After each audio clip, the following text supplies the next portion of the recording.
हमें ये समझना होगा कि माखन चोरी लीला भगवान की किनके साथ हो रही है। पहली बात तो इस माखन चोरी पर लीला पर विचार करके सबको ये कि चोरी अभाव में होती है। चोरी तब होती है जब हमारे पास वस्तु का अभाव होता है, हमारी कोई कामना की पूर्ति नहीं होती तो हम फिर दूसरों की वस्तु चोरी करते हैं। पहली बात तो भगवान पूर्ण काम है। दूसरी बात, भगवान की भगवत्ता ना देख करके केवल अवतार लीला को देखे तो 9 नंद हैं, और एक नंद बाबा के यहां जब करोड़ों गैया दान की जा सकती है तो वहां कितनी गैया होंगी, गिनती नहीं है। और सबके पास कई कई लाख गौए हैं, और लाला अकेला, वहां ऐसे कुंड बने हैं जिनमें दही दूध घी ऐसे रखा जाता है। घड़ों में कुछ गायों का मक्खन आदि, कुंड के कुंड है। भला जिसके पास इतना माखन होगा वो माखन चोरी करेगा? चोरी तो अभाव में होती है, दूसरों को दुख देने की भावना से होती है। हमारे भगवान सच्चिदानंद है, पूर्ण काम है, अमना है, वो चोरी क्यों करेंगे? जरा गौर से सुनिए इस प्रसंग को। न भूत संग संस्थानो देवस्य परमात्मनः यो वेत्ति भौतिकम देहम कृष्णस्य परमात्मनः सा सर्वस्माद् बहिष्कार्यः श्रौते स्मार्त विधानतः मुखम तस्यावलोक्यापि सचलै स्नानमाचरेत्। भगवान श्री कृष्ण का श्रीअंग सच्चिदानंद है, सच्चिदानंद रूपाय। भगवान का शरीर हमारा जैसा पांच भौतिक नहीं है। भगवान मां के गर्भ से कभी प्रकट नहीं हुए, पहले अपना भगवत रूप दिखाया और फिर बालक रूप बन गए हर अवतार में। भगवान श्री कृष्णचंद्र जी को जो पांच भौतिक शरीर वाला मानता है उसके सारे कर्म नष्ट हो जाते हैं। जो पुण्य है, श्रौत स्मार्त कर्म सब नष्ट हो जाते हैं। वो इतना पवित्र हो जाता है कि मुंह देखने लायक नहीं, सचैल वस्त्र स्नान करना चाहिए जो भगवान को पांच भौतिक शरीर मानता है। चिदानंदमय देह तुम्हारी विगत विकार जान अधिकारी। भूख प्यास लघु शंका सोच ये सब इस शरीर में होती है, पांच भौतिक में, भगवान में नहीं। स्त्री पुरुष के चिन्ह ये सब भगवान में नहीं। चिदानंद में ये सब नहीं है जो पांच भौतिक देह में। इसलिए भगवान का जो वपु है वो पांच भौतिक नहीं, चिदानंद में है। अस्यापि देव वपुषो मदनुग्रहस्य स्वेच्छामयस्य न तु भूतमयस्य कोपि। भगवान सच्चिदानंद रूप स्वेच्छा से प्रकट करते, कर्म बंधन या पांच भौतिक नहीं। भगवान का श्रीअंग अपराकृत है। बहुत ध्यान से सुन, भगवान में स्त्री पुरुष चिन्ह नहीं होते। भगवान के श्री विग्रह में मलमूत्र रक्त सप्तम धातु ये सब कुछ नहीं होता। चिदानंद में आत्म स्वरूप भगवान का स्वरूप है। भगवान की ये माखन चोरी लीला बड़ी दिव्य लीला है। भगवान के नित्य परम धाम में अभिन्न रूप से नित्य निवास करने वाली ये नित्य सिद्ध परिकर गोपी रूप में है। कुछ साधना करके आई हुई है गोपी और कुछ नित्य परिकर की गोपी है। कुछ इतनी कठोर तपस्या की, अनन्य भाव से भगवान भक्तवांछा कल्पतरु श्री कृष्ण की आराधना की, और वो आराधना करके जब गोपी बनी, आगे आएगा कौन कौन से ऋषि, जब वो गोपी बनी और किसी बहाने से यशोदा मैया के घर आती है और मैया थोड़ी सी सेवा का अवसर मुझे दो। आज बहुत सेवा की भावना जागृत हुई। मैया सच्ची बताऊं तो इसी बहाने से, कुछ देर सेवा के बहाने से मैं लाला के रूप को निरख लूंगी। नहीं आपके लाला के रूप को देखूंगी तो आप कहोगे नजर लग जाएगी, जाओ यहां से। तो थोड़ी देर सेवा करूंगी और बीच बीच में लाला को नहीं रख लूंगी। और जब लाला की वो छुप करके अपने ही घर में माखन ले तो उनके हृदय में आकांक्षा होती है ऐसा मेरे भी घर में करे। वह गोपी भक्तवांछा कल्प तरु लालजू के लिए भाव में भरकर गाय धोती है, दही जमाती है, मक्खन निकालती है, इतना सुंदर मक्खन निकले कि लाला को स्वादिष्ट लगे। और रोज लाला हमारे घर में चुपके से आकर के खाए, और जब वो पा चुके और ये मैं देखकर तृप्त हो जाऊं तब उसको पकड़ूं, फिर वो जब हमसे कान पकड़कर गलती हो, ये रूप मैं देखना चाहती हूं। भगवान की नित्य सिद्धा चिन्मयी चिदानंदमयी गोपियां हैं, और बहुत सी गोपियां बड़ी तपस्या करके साधना करके ऋषि मुनि बने हैं आकर के। बहुत सी गोपियां देव कन्याएं हैं, बहुत सी गोपियां श्रुति की ऋचाएं हैं, बहुत से कन्या जो गोपी हैं वो तपस्वी जन हैं। जिसे वेद नेति नेति कहता है उस परमात्मा की प्राप्ति के लिए एक उग्र तपा नाम के ऋषि थे, बड़े अग्निहोत्री और दृढ़व्रती थे, बड़ी भारी अद्भुत तपस्या की। पंचाक्षर मंत्र रसोन्मत्त नव किशोर श्याम सुंदर श्री कृष्ण का ध्यान करते हुए 100 कल्प तक तपस्या की, 100 कल्प तक। तब वो सुनंद गोप की कन्या सुनंदा गोपी के रूप में जन्मे। उग्र तपा 100 कल्प तक पंचदशाक्षर मंत्र रसोन्मत्त श्याम सुंदर का ध्यान करते हुए 100 कल्प के बाद वो सुनंदा नाम की गोपी बने।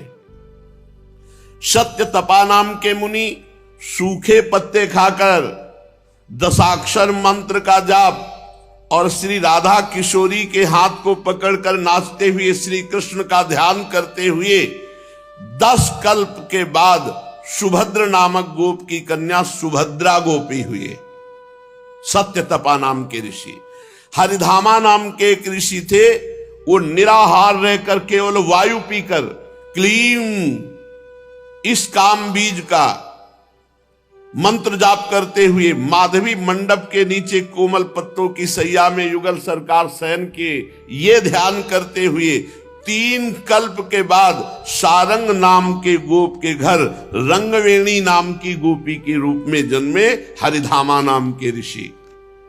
जाबाली नाम के एक ब्रह्म ज्ञानी ऋषि थे।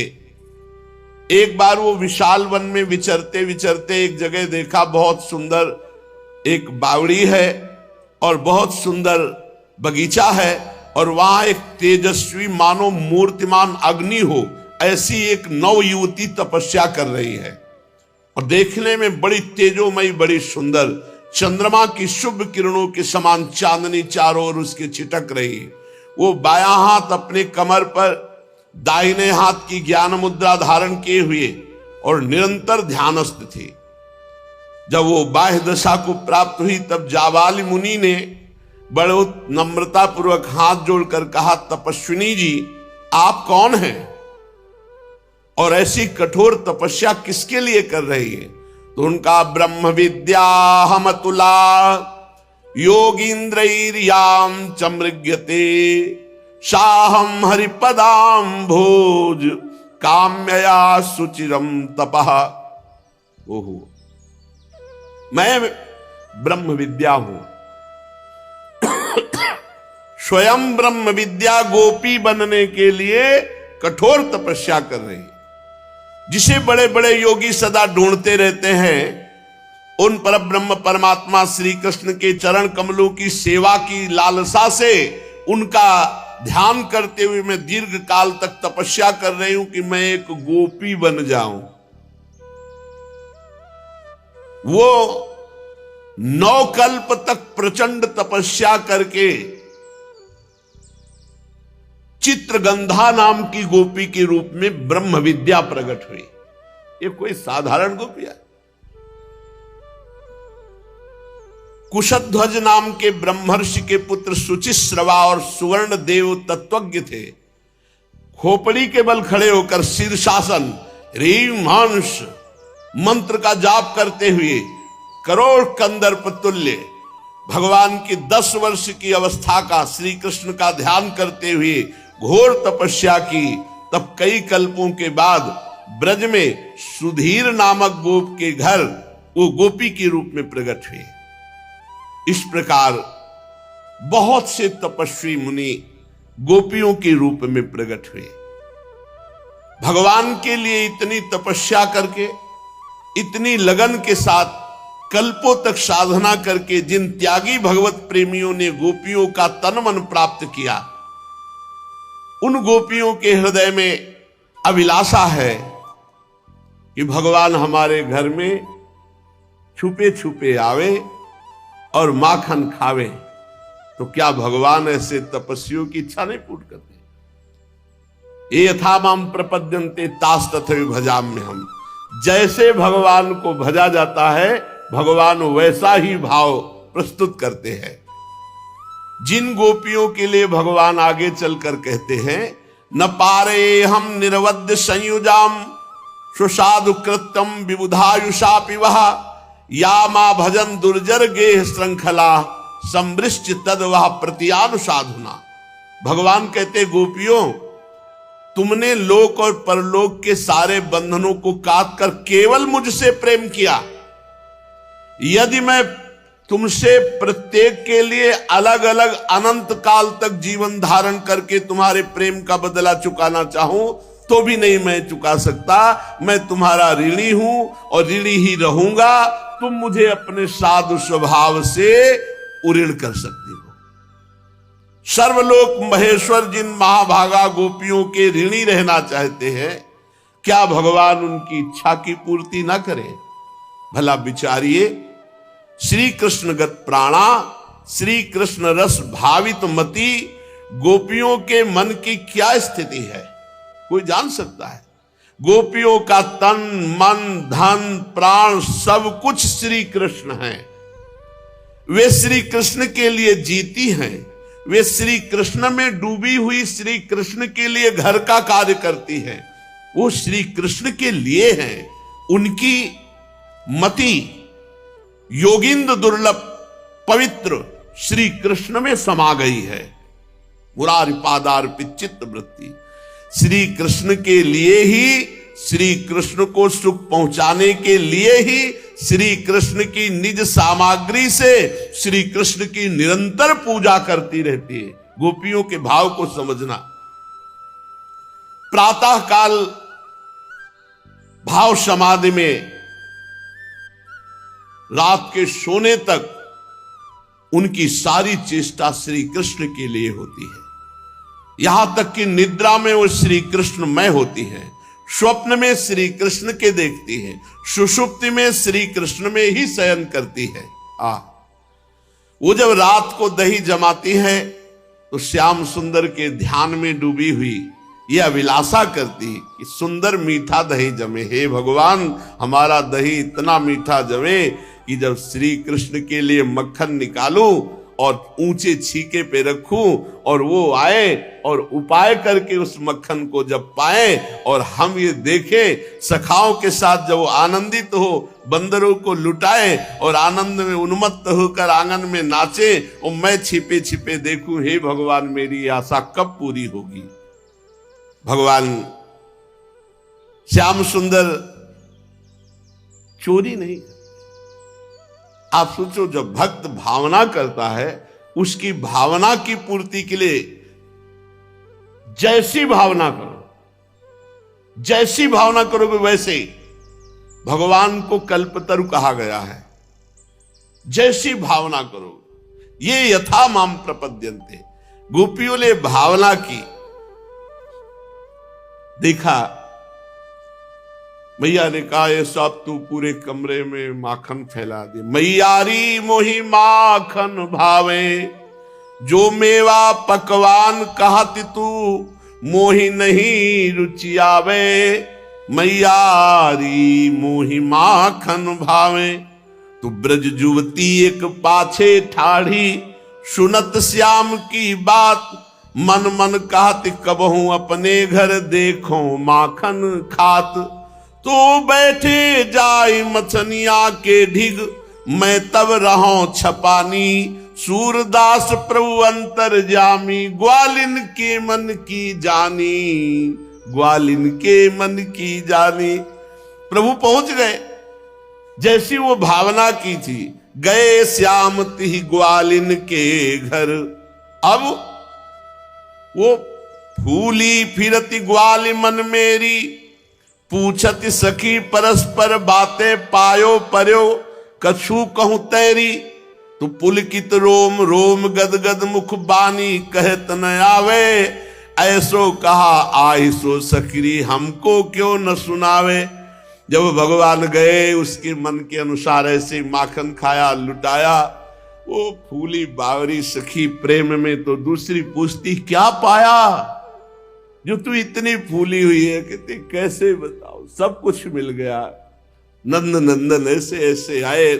अब वो कामना करती कि मेरे भी घर आवे ऐसे कभी प्रभु। प्रभु उसके घर भी जाते।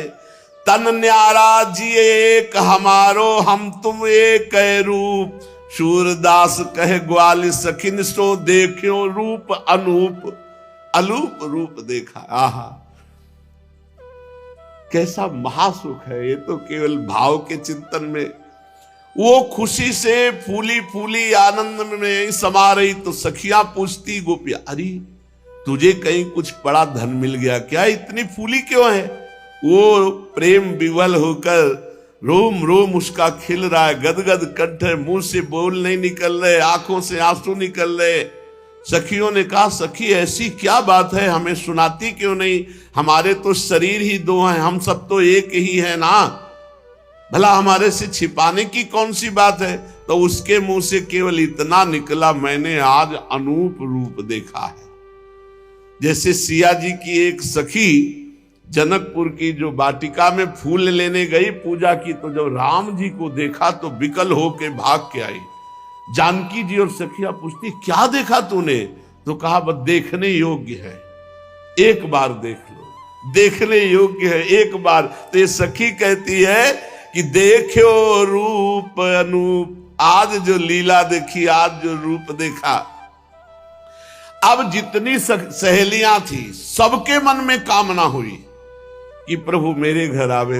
एक एक दिन में 10-10 घर में निमंत्रण है, ये चोरी नहीं है, ये निमंत्रण। प्रभु मेरे घर आवे, ऐसे ही छुप कर आवे, ऐसे ही सखाओं के साथ प्रभु दधी की कीच मचावे। तो ब्रज घर घर प्रगटी यह बात, हर ब्रजवासी के घर में है, हमारे घर प्रभु आए, हमारे घर। क्या हमारे घर आएंगे? पता नहीं आए कि ना आए। वो सोचती होती है और ये सखाओं के साथ पहुंच जाते, वो छुप जाती है। वैसे ही प्रभु सुन, ये चोरी है, ये चोरी है। विचार करके देखो, घर घर ब्रज प्रगटी यह बात, दधि माखन चोरी कर ले हरि, ग्वाल सखा संग खात। ब्रज बनिताए सुनि मन हर्षित, सदन हमारे भी आवे। तुम्हारे यहां आए थे? हाँ, ऐसा हमारे यहां आएंगे क्या, पता नहीं आए कि ना आए। विकल हो रही, एकांत में रो रही, कभी ऐसा सुख हमको भी दे। ब्रज बनिता ये सुनि मन हर्षित, सदन हमारे आवे। माखन खात अचानक पावे, भुज भरी उरही छुपावे। मन ही मन अभिलाष करती, सब हृदय धरती ये ध्यान। तो सूरदास प्रभु को घर में ले दे हो माखन खान। प्रभु उसी के घर पहुंच जाते। चली ब्रज घर घरन यह बात, नंद सुत संग सखाली ने चोरी माखन खात। को कहत मेरे भवन भीतर अबहि बैठे धाई, को कहत मोहि देख द्वारे उतहि गए पराई। को कहत की भांति हरि को देखो अपने धाम, हेरी माखन देऊ आछो खाई जितनो श्याम। को कहत मैं देख पाऊं धरि धरो अकवार, को कहत मैं बांध राखों को सके निर्वार। सूर प्रभु के मिलन कारण करत विविध विचार। जोरी कर विधि को मनावती पुरुष नंद कुमार।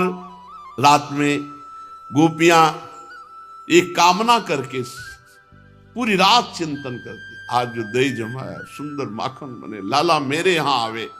प्रातः काल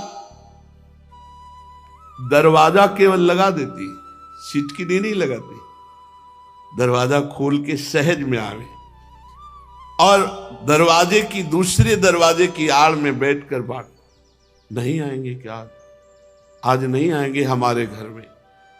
वो विकल हो जाती। इतने में देखा कि कृष्ण बलराम सखा निहाल हो गई, एकदम छुप गई। कोई कोई गोपी प्रातः काल जल्दी जल्दी दही मत कर माखन निकाल कर ऊंचे छीके पर रखती है और विधाता से कहती है कि मेरे प्राणधन श्याम सुंदर आवे और इस माखन को खावें। कहीं ऐसा ना हो कि वो दूसरे के घर में चले जाएं और मेरा ये जो मनोरथ है ये खाली रह जाए।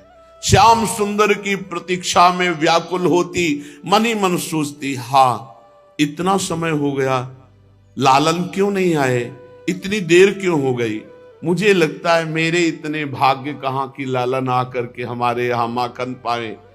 तो आज रात्रि से मैं जो मनोरथ कर रही हूं, जो प्रभु के लिए मैं तड़प रही हूं, क्या प्रभु नहीं आएंगे। हो ना हो यशोदा मैया ने रोक दिया हो। अरे उनके क्या कमी है, लाखों गौएं उनके पास हैं, माखन की क्या कमी है। नहीं, वो कृपालु हैं, वो मेरे घर आएंगे। आहा, इसी विचार में वो आंसू बहाती है। इतने क्षण में देखती है कि दरवाजा खुलता है। दरवाजा खुलता है और समस्त सखाओं के साथ प्रभु श्री कृष्ण उसके घर पधारते हैं और उसकी सारी अभिलाषा को पूर्ण करते हैं। प्रथम करी हरि माखन चोरी, ग्वालिन मन इच्छा करि पूरन, आप भजे ब्रज खोरी। मन में यह विचार करत हरि, ब्रज में घर घर सब जाऊं, गोकुल जन्म लियो सुख कारण, सबका माखन खाऊं। सबके घर भोग लगाओ। ये भोग लग रहा है भावना के अनुसार। बाल रूप जसुमति मोहि जाने, गोपिन मिल सुख भोग। सूरदास प्रभु कहत प्रेम सो, ये मेरे ब्रज लोग। अपने निज जन ब्रजवासियों को सुखी करने के लिए भगवान प्रत्येक ब्रजवासी के घर में जाते हैं और अपनी बाल सुलभ लीला के द्वारा उनको सुख पहुंचाते हैं। नंद बाबा सभी ब्रजवासी लालजू के इस खेल से परम सुखी होते। गोपियों की लालसा पूर्ण करने के लिए भगवान घर घर जाते हैं, ना कि चोरी करने के लिए। ये माखन चोरी कही जाती है, पर यह अत्यंत प्रेम लीला, सच्ची अत्यंत प्रेम लीला है। प्रभु के घर में माखन की थोड़ी कमी है। प्रभु को कोई प्रेमी भोग लगाए भगवान पावे ना, ऐसी बात ऐसा हो नहीं सकता। सच्ची आपसे कहते हैं, भाव में भर करके आप भोग पवाइए और आपको अनुभव होगा। मानस पटल पर भोग इधर लगा रहे हो, मानस पटल पर वो पाते हुए मुस्कुराते हुए आपको दिखाई देंगे। पर ये तभी होगा जब पहले अन्य भोग छूटे ना, तब तुम्हारा भोग का भाव बने। अभी तो वासनाओं के खेल में ही मन लगा हुआ है। भगवान की इस दिव्य लीला माखन चोरी का रहस्य न जानने के कारण कुछ लोग कहने लगते हैं, अरे भगवान ने चोरी की तो फिर हमको। भगवान बस यही बात समझनी, चोरी उसे कहते हैं जो दूसरे की चीज हो। सृष्टि में कौन सी ऐसी वस्तु है जो भगवान ने अपनी माया से नहीं बनाई। भगवान चोरी क्यों करेंगे। एक संकल्प में भ्रकुटी विलास सृष्टि लय हुई, यह कैसी बात। नंद के लाला के पास कौन सी कमी है, 9 भाई हैं और भावे के पास सोचो जो करोड़ों गौएं दान कर सकता है, उसके घर में कितना माखन होगा। भगवान श्री कृष्ण अपने ही घर में माखन का पहाड़ है, समझो कितना खाएंगे। लेकिन गोपियों की भावनाओं की पूर्ति करने के लिए भगवान जैसी वो भावना करते हैं वैसे प्रभु लीला करते हैं। इसलिए ये जो माखन चोरी लीला है ये प्रेम लीला है। भगवान की विशुद्ध प्रेम भावना में भरकर गोपी लोग भोग लगाती हैं। भगवान वैसे सखाओं के साथ जाते हैं, वैसी लीला करते हैं। शेष चर्चा आगे। श्री राधा वल्लभ लाल की।